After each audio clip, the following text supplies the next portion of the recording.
Atenção! Começa agora uma teleaula de Física do ensino médio. Você vai assistir a teleaula de número 33. Bons estudos!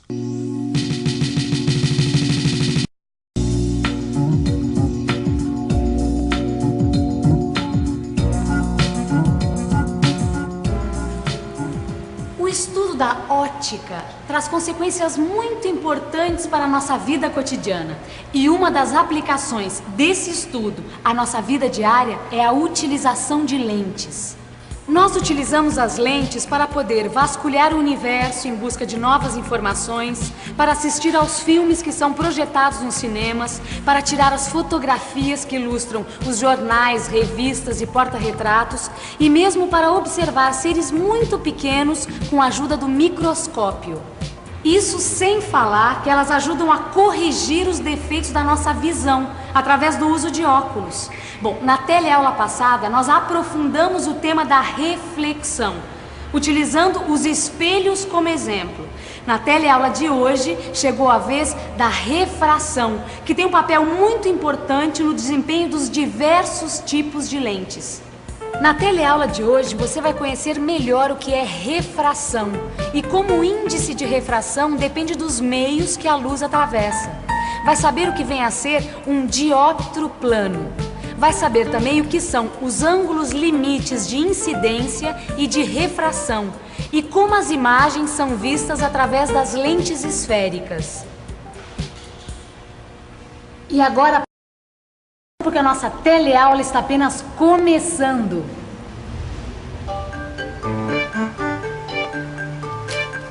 Ô Gil!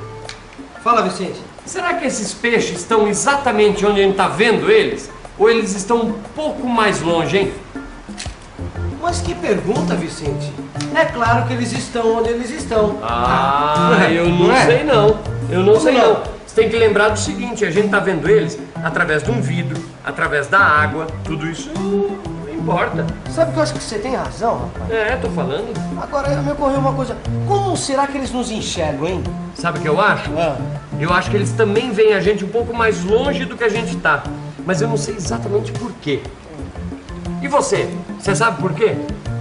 Eu coloquei uma moeda no fundo desse copo e eu vou pedir para uma pessoa aqui da rua olhar por esse canudo e vou perguntar para ela se ela está enxergando a moeda no fundo do copo. Só que do jeito que eu coloquei a garrafa, não dá para ver a moeda. Quer ver? Cidadão, por favor.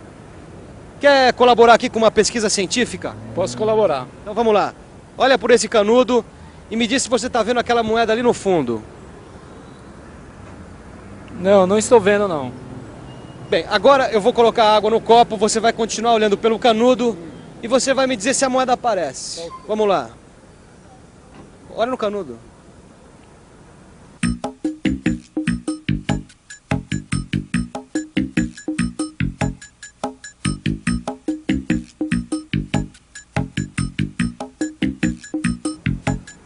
E aí? Apareceu a moeda? Agora tá dando para enxergar a moeda. E por que você acha que antes você não via, agora com a água você está enxergando? Isso eu não posso te responder não. E você? Consegue responder? Por que será que agora, com o copo cheio d'água, ele está conseguindo ver a moeda? Puxa, Maristela, realmente essa experiência é demais mesmo. A criançada vai adorar. Eu também acho que essa experiência é muito boa para a gente explicar algumas leis da ótica. Mas tem uma coisa que eu ainda não entendi direito. Porque até agora foi dito que a luz anda em linha reta. E essa experiência aqui, parece estar provando justamente o contrário. Não, a luz está andando em linha reta, Rosinha. Só que em vez de andar uma vez em linha reta, ela anda duas vezes. Eu entendi. A luz passa pela água e pelo ar, é isso? Exatamente, olha só. Ela anda em linha reta na água. Aí quando ela sai da água e entra no ar, ela sofre uma refração. Mais ou menos assim, Rosinha. Olha aqui. Ao encontrar a superfície da água, a luz é desviada e consegue entrar no canudo e chegar até o olho do observador. Para cada ângulo de incidência, temos um ângulo de refração. E quando se aumenta o ângulo de incidência, aumenta-se também o ângulo de refração. Mas o que vai valer sempre é a lei da refração. Ela diz que o seno do ângulo de incidência dividido pelo seno do ângulo de refração é constante. Essa constante é chamada de índice de refração do segundo meio em relação ao primeiro. Ou seja, no caso da luz passar da água, que é o primeiro meio, para o ar, que é o segundo meio, o índice de refração vale 3/4. Mas, se for o contrário, isto é, se a luz passar do ar para a água, a constante iria valer justamente o inverso, ou seja, 4/3. E tem mais uma coisa, Rosinha. Quando um raio luminoso passa do ar para a água, ele se aproxima da normal. Então nós podemos dizer que a água é mais refringente do que o ar. Refringente? Uma coisa refringente ou refrativa é uma coisa que faz refratar, que significa quebrar, desviar a direção de alguma coisa.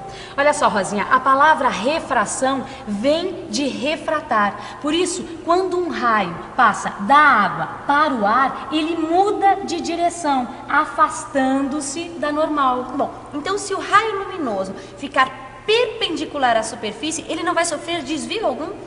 Não, mas mesmo assim a lei da refração continua valendo, pois tanto o ângulo de incidência quanto o ângulo de refração são iguais a 0. O índice de refração é representado pela letra N. E para indicar se o índice que a gente está falando é o da água em relação ao ar, ou vice-versa, se costuma escrever deste modo. E a lei da refração para um raio luminoso que passe de um meio 1 para um meio 2 ficará assim. Repare que neste caso o índice de refração que aparece é o do segundo meio em relação ao primeiro. E tem que se levar em conta que cada meio tem as suas próprias características, Rosinha. Por exemplo, a refração da luz num vidro vai ser diferente da refração na água, mesmo que os ângulos de incidência sejam os mesmos. Mas tem uma coisa que não ficou bem claro pra mim. Só pra mudar um pouco, tá? Eu reparei que mesmo que a gente tenha um mesmo ângulo de incidência nas duas situações, o ângulo de refração para o caso do vidro vai ser maior que o ângulo de refração para o caso da água, não é? Observou certo. É por isso que dizemos que o vidro é mais refringente do que a água. Ele consegue desviar mais os raios luminosos do que a água. Então, conforme eu aumento o ângulo de incidência, o ângulo de refração aumenta ainda mais, não é? Exatamente. Quanto mais aumenta o ângulo de incidência, mais aumenta o de refração. Então vai chegar uma hora em que, aumentando o ângulo de incidência mais um pouco, o de refração vai chegar a 90 graus. Aí como é que fica? Boa observação, Rosinha. O que acontece neste caso é que o raio luminoso está voltando para dentro do meio onde ele estava, ou seja, o vidro. A partir desse momento, ele passa a seguir as leis da reflexão. Esse é um fenômeno muito utilizado nas fibras ópticas, como essa aqui, por exemplo. Olha só. Então, olha só, a luz percorre toda a fibra óptica e não consegue mais sair dela, pois é refletida sempre nas paredes da fibra e, finalmente, sai por essa extremidade aqui. Mas voltando ao caso do vidro, você notou bem que vai haver um determinado raio luminoso que entra com um ângulo que a gente pode chamar de lambda e que sai com um ângulo de refração igual a 90 graus. Esse ângulo é chamado ângulo limite de incidência, pois a partir dele não teremos mais raios refratados. Bem, agora nós já temos elementos para poder entender por que a moeda que está no fundo do copo deu a impressão de ter subido. Bem, nós sabemos que os raios luminosos, quando eles passam de um meio para o outro, eles sofrem desvios. Isso pode criar a ilusão de que a água aumenta o tamanho do objeto, o que na verdade não acontece. O que acontece é que a água aproxima o objeto do observador, o que dá a impressão de que o objeto ficou maior. Esse conjunto de dois meios, separados por uma superfície plana, como a água do copo e o ar, é o que nós chamamos de dióptro plano. A palavra dióptro vem de dióptrica, que é justamente a parte da física que estuda a refração da luz.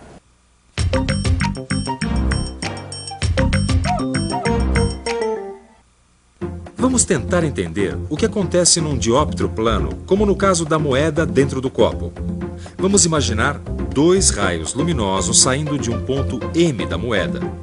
Esse ponto M é o ponto objeto.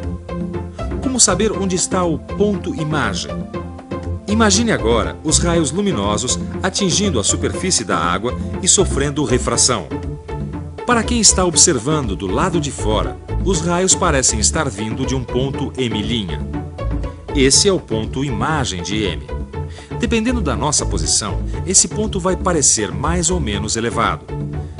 Mas se a nossa visão estiver numa direção aproximadamente perpendicular à superfície da água, vai existir uma relação entre a distância do objeto e a distância da imagem. Relação que pode ser expressa nesta equação. E com a ajuda dela, pode-se calcular exatamente a distância em que a imagem do objeto pode ser vista. Ah, Gil, agora a gente pode falar com certeza que os peixes estavam nos vendo um pouco mais distantes do que a gente estava na realidade. Sabe por quê? Porque os raios saíam da gente e se aproximavam da normal. E os raios saíam dos peixes e se afastavam da normal. Aí os peixes estavam nos vendo e a gente vendo os peixes. Só que eles estavam nos vendo um pouco mais distantes do que a gente estava na realidade e a gente vendo eles um pouco mais perto do que eles estavam. É isso mesmo. É isso. Ficaram bonitas as fotos. Você gostou? Obrigado, hein, Vicente? Você sabe que eu estou muito entusiasmado com a fotografia e com os diversos tipos de lentes que existem, sabe, Vicente? Eu tenho lido muito sobre o assunto e estou ficando um pouco mais entendido, Ana. Agora, tem uma coisa curiosa. Você sabia que toda lente tem duas faces, Vicente? Duas faces? Mas por que duas faces? Porque é o seguinte, toda lente tem que ter uma das faces com a superfície curva. E outra face pode ser curva ou reta. Agora, é da mistura dessas duas faces que surgem os vários tipos de lente. Não é interessante? Por exemplo, uma lente pode ser plano-côncava, se um lado é plano e o outro lado é côncavo. E plano-convexa, se um lado é plano e o outro convexo. Ou pode ser bicôncava, se os dois lados são côncavos, e biconvexa, se os dois lados forem convexos. Além disso, as lentes podem ser convergentes ou divergentes. Uma lente plano-côncava, por exemplo, é uma lente divergente. Se dois raios paralelos incidirem nessa lente, o que vai acontecer? Em primeiro lugar, eles vão encontrar a face plana e penetram na lente sem desvio, pois estão perpendicular a essa face. Aí eles penetram no vidro e encontram a segunda face. Quando eles saem, vão se afastar da normal, pois o vidro é mais refringente que o ar. Então os raios que entram paralelos na lente saem divergindo, por isso o nome das lentes divergentes. Já numa lente plano-convexo, que é convergente, vai se dar exatamente o inverso. Sabe, Maristela, eu acho fascinante esse assunto de lentes. Só que eu sempre fotografei com máquina automática porque eu não entendo nada desse negócio de foco. Mas em ótica a gente estuda muito sobre foco. Foco imagem, foco objeto. Agora me diz uma coisa, dá pra fazer a construção geométrica de imagens dadas por lentes, assim como a gente fez com os espelhos esféricos? Claro que dá. Olha, você lembra da última teleaula de física? Nós mostramos a construção da imagem de um ponto num espelho esférico. Do mesmo modo, nós podemos obter as imagens dos objetos dadas por lentes esféricas. No seu livro de estudos, você vai encontrar de modo detalhado como essa construção geométrica é feita, além de poder calcular a posição da imagem e o seu tamanho. Só que antes de tudo é legal dar uma boa conferida em tudo que a gente aprendeu até aqui. Que tal uma revisão? E atenção, se liga aí que é a hora da revisão. Na teleaula de hoje, você aprofundou um pouco mais os seus conhecimentos sobre a refração. Aprendeu sobre o comportamento de um raio luminoso ao incidir na superfície de separação de dois meios transparentes e constatou que o índice de refração depende dos meios que a luz atravessa. Aprendeu o que vem a ser os ângulos limites de incidência e de refração. Aprendeu também o que é um dióptro plano. E viu que as lentes podem ser convergentes ou divergentes. Agora é você que tem que entrar de cabeça no seu livro de física e aprofundar tudo que a gente viu nessa teleaula de hoje, não é mesmo, Vicente? É isso aí. E fazer os exercícios que estão no seu livro que vão te ajudar a afirmar tudo que nós vimos na teleaula de hoje. Ok? Boa sorte. Até a próxima.